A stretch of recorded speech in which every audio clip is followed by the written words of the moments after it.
बुढ़ापा बहुधा बचपन का पुनरागमन हुआ करता है। बूढ़ी काकी में जिव्या स्वाद के सिवा और कोई चेष्टा तेज ना थी और न अपने कष्टों की ओर आकर्षित करने का रोने के अतिरिक्त कोई दूसरा सहारा ही। समस्त इंद्रियां, नेत्र, हाथ और पैर जवाब दे चुके थे। पृथ्वी पर पड़ी रहती और घर वाले कोई बात उनकी इच्छा के प्रतिकूल करते, भोजन का समय टल जाता या उसका परिणाम पूर्ण न होता, अथवा बाजार से कोई वस्तु आती और ना मिलती तो ये रोने लगती थीं। उनका रोना सिसकना साधारण रोना न था, वे गला फाड़ फाड़ कर रोती थीं। उनके पतिदेव को स्वर्ग सिधारे कालांतर हो चुके थे। बेटे तरुण हो होकर चल बसे थे। अब एक भतीजे के अलावा और कोई ना था। उसी भतीजे के नाम उन्होंने अपनी सारी संपत्ति लिख दी थी। भतीजे ने संपत्ति लिखाते समय खूब लंबे चौड़े वादे किए, किंतु वे सब वादे केवल कुली डिपो के दलालों के दिखाए हुए सब्जबाग थे। यद्यपि उस संपत्ति की वार्षिक आय 150-200 रुपए से कम न थी, तथापि बूढ़ी काकी को पेट भर भोजन भी कठिनाई से मिलता था। इसमें उनके भतीजे पंडित बुद्धिराम का अपराध था अथवा उनकी अर्धांगिनी श्रीमती रूपा का, इसका निर्णय करना सहज नहीं था। बुद्धिराम स्वभाव के सज्जन थे, किंतु उसी समय तक जबकि उनके कोष पर आंच न आए। रूपा स्वभाव से तीव्र थी सही, पर ईश्वर से डरती थी। अतएव बूढ़ी काकी को उसकी तीव्रता उतनी न खलती थी जितनी बुद्धिराम की भलमानसता। बुद्धिराम को कभी कभी अपने अत्याचार का खेद होता था। वे विचारते थे कि इस संपत्ति के कारण मैं इस समय भलमानुस पर न बैठा हूँ।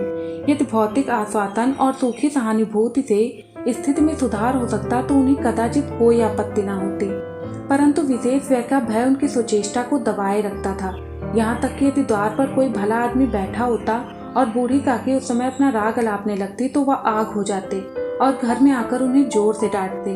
लड़कों को बुढ़ों से स्वाभाविक विद्वेष होता ही है, और फिर जब माता पिता का यह रंग देखते तो वे बूढ़ी काकी को और सताया करते। कोई चुटकी काट कर भागता, कोई इन पर पानी की कुल्ली कर देता। काकी चीख मार कर रोते, परंतु यह बात प्रसिद्ध थी कि वह केवल खाने के लिए रोती हैं, अतः उनके संताप पर कोई ध्यान नहीं देता था। हाँ, काकी क्रोधातुर होकर बच्चों को गालियां देने लगती तो रूपा घटना स्थल पर आ पहुंचती। इस वजह से काकी अपनी जिव्या कृपाण का कदाचित ही प्रयोग करती थी।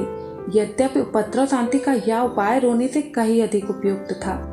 संपूर्ण परिवार में यदि काकी से किसी को अनुराग था तो वह बुद्धिराम की छोटी लड़की लाडली थी। लाडली अपने दोनों भाइयों के डर से अपने हिस्से की मिठाई चबैना बूढ़ी काकी के पास बैठकर खाया करती थी। यही उसका रक्षागार था। यद्यपि काकी की शरण उनकी लोलुपता के कारण बहुत महंगी पड़ती थी, तथापि भाइयों के अन्याय से सुरक्षा कहीं सुलभ थी। तो बस इसी स्वार्थानुकूलता ने उन दोनों में सहानुभूति का आरोपण कर दिया था।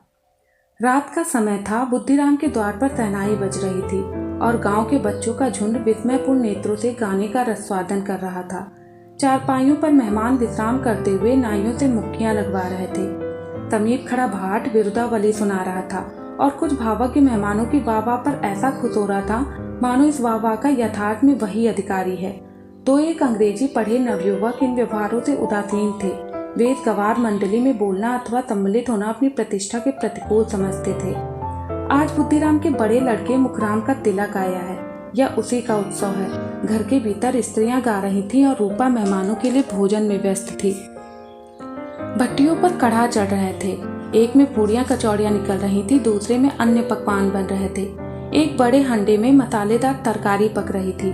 घी और मसालों की क्षुधावर्धक सुगंध चारों ओर फैली हुई थी। बूढ़ी काकी अपनी कोठरी में शोक में विचार की बात बैठी हुई थी। यह स्वाद मिश्रित सुगंध उन्हें बेचैन कर रही थी। वे मन ही मन विचार कर रही थी, संभवतः मुझे पूड़ियां ना मिलेंगी। इतनी देर हो गई, कोई भोजन लेकर नहीं आया। मालूम होता है सब लोग भोजन कर चुके हैं, मेरे लिए कुछ ना बचा। यह सोचकर उन्हें रोना आया, परंतु अपशगुन के भय से वह रो ना सकी। आह, कैसी सुगंध है! अब मुझे कौन पूछता है? जब रोटियों के हिलाले पड़े हैं तब ऐसे भाग्य कहाँ कि भरपेट पूड़ियां मिलें। यह विचार कर उन्हें रोना आया, कलेजे में हुक सी उठने लगी। परंतु रूपा के भय से उन्होंने फिर मौन धारण कर लिया। बूढ़ी काकी देर तक इन्हीं दुखदायक विचारों में डूबी रहीं। घी और मसालों की सुगंध रह रहकर मन को आपे से बाहर किए देती थी। मुंह में पानी भर भर आता था। पूड़ियों का स्वाद स्मरण करके हृदय में गुदगुदी होने लगती थी। किसे पुकारूं, आज लाडली बेटी भी नहीं आई। दोनों छोकरे सदा दिक्क दिया करते हैं, आज उनका भी कहीं पता नहीं। कुछ मालूम तो होता कि क्या बन रहा है। बूढ़ी काकी की कल्पना में पूड़ियों की तस्वीर नाचने लगी। खूब लाल लाल फूली फूली नरम नरम होंगी। रूपा ने भली भांति भोजन किया होगा। कचौड़ियों में अजवाइन और इलायची की महक आ रही होगी। एक पूड़ी मिलती तो जरा हाथ में लेकर देखती, क्यों ना चलकर कढ़ा के सामने ही बैठूं। पूड़ियाँ छन छन कर तैयार होंगी, कढ़ा से गरम गरम निकालकर थाली में रखी जाती होंगी। फूल हम घर में भी सूंघ सकते हैं, परंतु वाटिका में कुछ और बात होती है। इस प्रकार निर्णय करके बूढ़ी काकी उकड़ू बैठकर हाथों से के बल सरकती हुई बड़ी कठिनाई से चौखट से उतरी और धीरे धीरे रेंगती हुई कढ़ा के पास जा बैठी। यहाँ आने पर उन्हें उतना ही धैर्य हुआ जितना भूखे कुत्ते को खाने वाले के सम्मुख बैठने में होता है। रूपा उस समय कार्यभार से उद्विग्न हो रही थी। कभी इस कोठे में जाती, कभी उस कोठे में, कभी कढ़ा के पास जाती, कभी भंडार में जाती। किसी ने बाहर से आकर कहा, महाराज ठंडई मांग रहे हैं, तो वह ठंडई देने लगी। इतने में किसी ने आकर कहा, भाट आया है, उसे कुछ दे दो।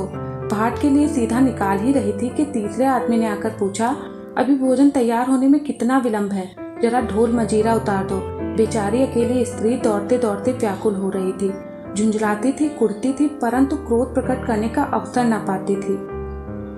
वह होता कहीं पड़ोसने या न कहने लगे, इतने में ही उबल पड़ी। प्यास से कंठ सूख रहा था, गर्मी के मारे फूकी जाती थी, परंतु इतना अवकाश ना था कि जरा सा पानी पी ले अथवा पंखा लेकर झले। यह भी खटका था कि जरा सी आग हटी, चीजों की लूट मची। इस अवस्था में उसने बूढ़ी काकी को कढ़ा के पास बैठी देखा तो वह जल गई, क्रोध ना रुक सका।